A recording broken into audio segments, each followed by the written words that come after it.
Hey everybody, finalKenpachi here. Welcome to another Fusion review video, guys. We are getting new Fusion on this May 5. This Fusion going to be Fragment Fusion, so it's going to be a little bit easier than the classic Fusion. At least what the people say. I actually don't feel the difference.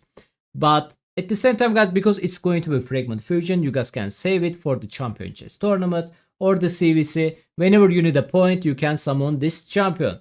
This champion, as you guys can see, Shadow King champion, guys. Legendary, of course, HP based, and the Spirit Fusion. Against this fusion is coming on the May 5 and it's going to be Fragment Fusion. Let's see his skill kit real quickly. His A1 ability, attack one enemy twice. Each hit transfer a random debuff from this champion to the target. If this champion under any debuffs, when attack, counter attack with this skill. So basically, guys, A1 skill, transfer debuff from him to the target, attack twice, cool. And the third part actually, if this champion in a under debuff, so whenever somebody attack that champion, and if he's under any debuff, he will counter attack them each time they attack him, guys. Okay, basically things like a Carnage, Carnage passive skill also make him to counter attack pretty often. Same for this champion, guys. And his counter attack skill going to be obviously default skill, which is the A1 skill. He's going to attack them twice.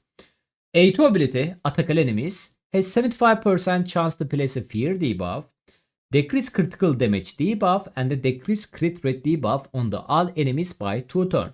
This debuff cannot be resisted by the enemies if they are already under 2 or more debuff, guys. Okay, the chance of the placing debuff going to be 100%, and the skill cooldown going to be 3 turn cooldown after you guys book that champion.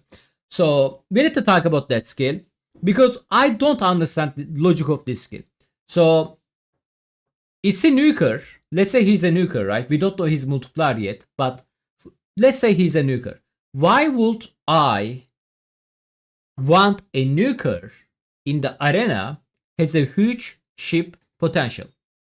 This champion has huge ship potential because single skill, attack all enemy, and 3 debuff on it. Like fear, decrease critical damage, and decrease crit rate. This debuff also not important debuff for the arena wise. Fear is RNG, nobody counter on the fear.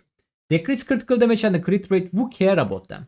Like if he has like decrease defense, I don't know, like stun ability maybe, like freeze ability, remove buff abilities, HP burn ability, this kind of debuff is more important on these days for the arena. Give me 1 second, let me mute my phone, sorry for that. And it's at least you are like, oh man, look, I'm gonna risk myself to land beautiful debuff on my enemies, but at the same time, like these debuffs are worth the invested, right? This debuff, fear, critical damage, decrease crit rate doesn't make sense at all. If we are going to think outside of the arena, sure, fear debuff can help on the Chimera, but that's all too. It doesn't have anything else besides that ability. Let's read the A3 skill. Attack one enemy, will ignore 25% of the target defense, will ignore 50% of the target defense. If the target under 2 or more debuff, place a block damage buff on this champion by 2 turns if this attack kills an enemy. This skill going to be wait 3 turn cooldown after you book it, guys. So in default, this ability going to ignore 25% of the target defense. If they are under 2 or more debuff, it's going to ignore 50% of their defense instead. Block damage, if he killed the target, again, it's making this skill arena because on the bottom, the Chimera and the Hydra, we cannot kill the target, right? So they're immortal. So basically, block damage part is not going to be happen on this content. And again, pretty weak in my opinion so far. Passive skill. Whenever an enemy resists a debuff placed by this champion, the next debuff placed by this champion cannot be resisted.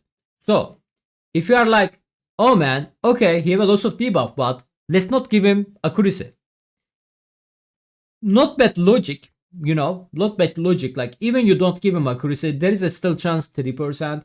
Enemy like DPS champion not going to have a high resistance. You can still land your debuff on them. But if you read the passive skill right now, if they resist or debuff, next time he's using it, he's gonna place it this time. They cannot be resisted. So more ship magnet. Each debuff placed by this champion increase their max HP by 3% stick to 30%. So passive skill also make him accuracy build. I mean, accuracy build and the debuff landed actually. Let's say like that. Not accuracy build, but the debuff landed. Like you want to land debuff to get benefit from this passive skill. Is that worth it? Not really. This passive skill is pretty weak in my opinion. And the Hero Aura, guys, all battle HP Aura 28%. Weird percent actually. I don't remember I see the 28% HP Aura before or any Aura actually. Ishiyama the Immovable. So, thoughts. What I am thinking about that champion. Guys, it's a, like I said, fragment fusion. So if you guys have resources, you guys can try to get this champion. You can pull him on the champion chase tournament, or you can pull him on the CvC to get more point. But in my opinion, that's it. That's it. Arena wise, depends his multiplier. I don't know his multiplier yet. Look, I'm judging him on the paper without knowing his multiplier. He have a like insane multiplier, which is his HP based as well. You guys know me. I love HP based nuker. They're amazing. They're not squishy. They can tart, you know. But all depends his multiplier. Is his multiplier is good? Could be maybe useful, you know. But still maybe, because like right now we have a champion in the game, which is the another HP nuker, and every one of us, every one of you actually going to get this champion because he's coming from the Chimera. I'm talking about the Embrace. Like Embrace is also mythical champion, you know, like let's say enemy has a lockout champion, they are going to lock out your Embrace. Doesn't matter, you can switch to second form, and which is his nukable is coming from the second form, and you can smack them very hard with the loss of the more benefit, like block revive, ignore 50% of their defense or the double damage on them, swap HP, get extra turn, insanely good passive skill. You know what I mean. Like it's going to be hard to judge this champion whenever all of us eventually going to get Embrace one day from the Chimera. Again, all of them depends his multiplier. If he's hitting hard like Embrace, which is I wish him good luck for that, you know. Sure, I will try to get him, but right now, guys, I'm not really worrying about getting this champion.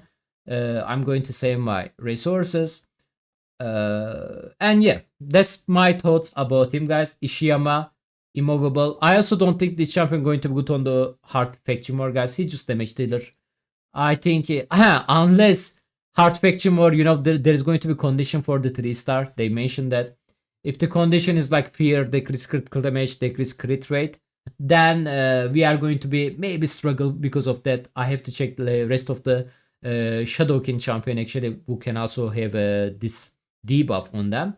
But again, guys, like this is a little bit copium, and I'm like, I really don't care. If they are going to make hard faction more gate behind this fusion, that's so small in my opinion for them. I wish they don't do that. Anyway, that's what I'm thinking about Need Fusion, guys. Let me know what you guys thinking about this champion. Are you guys going for him? Are you guys going to skip him?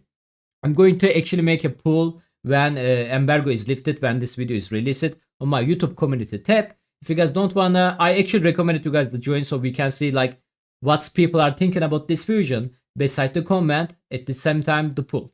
Thank you so much for watching, guys. Have a nice day. Take care of yourself. Bye bye.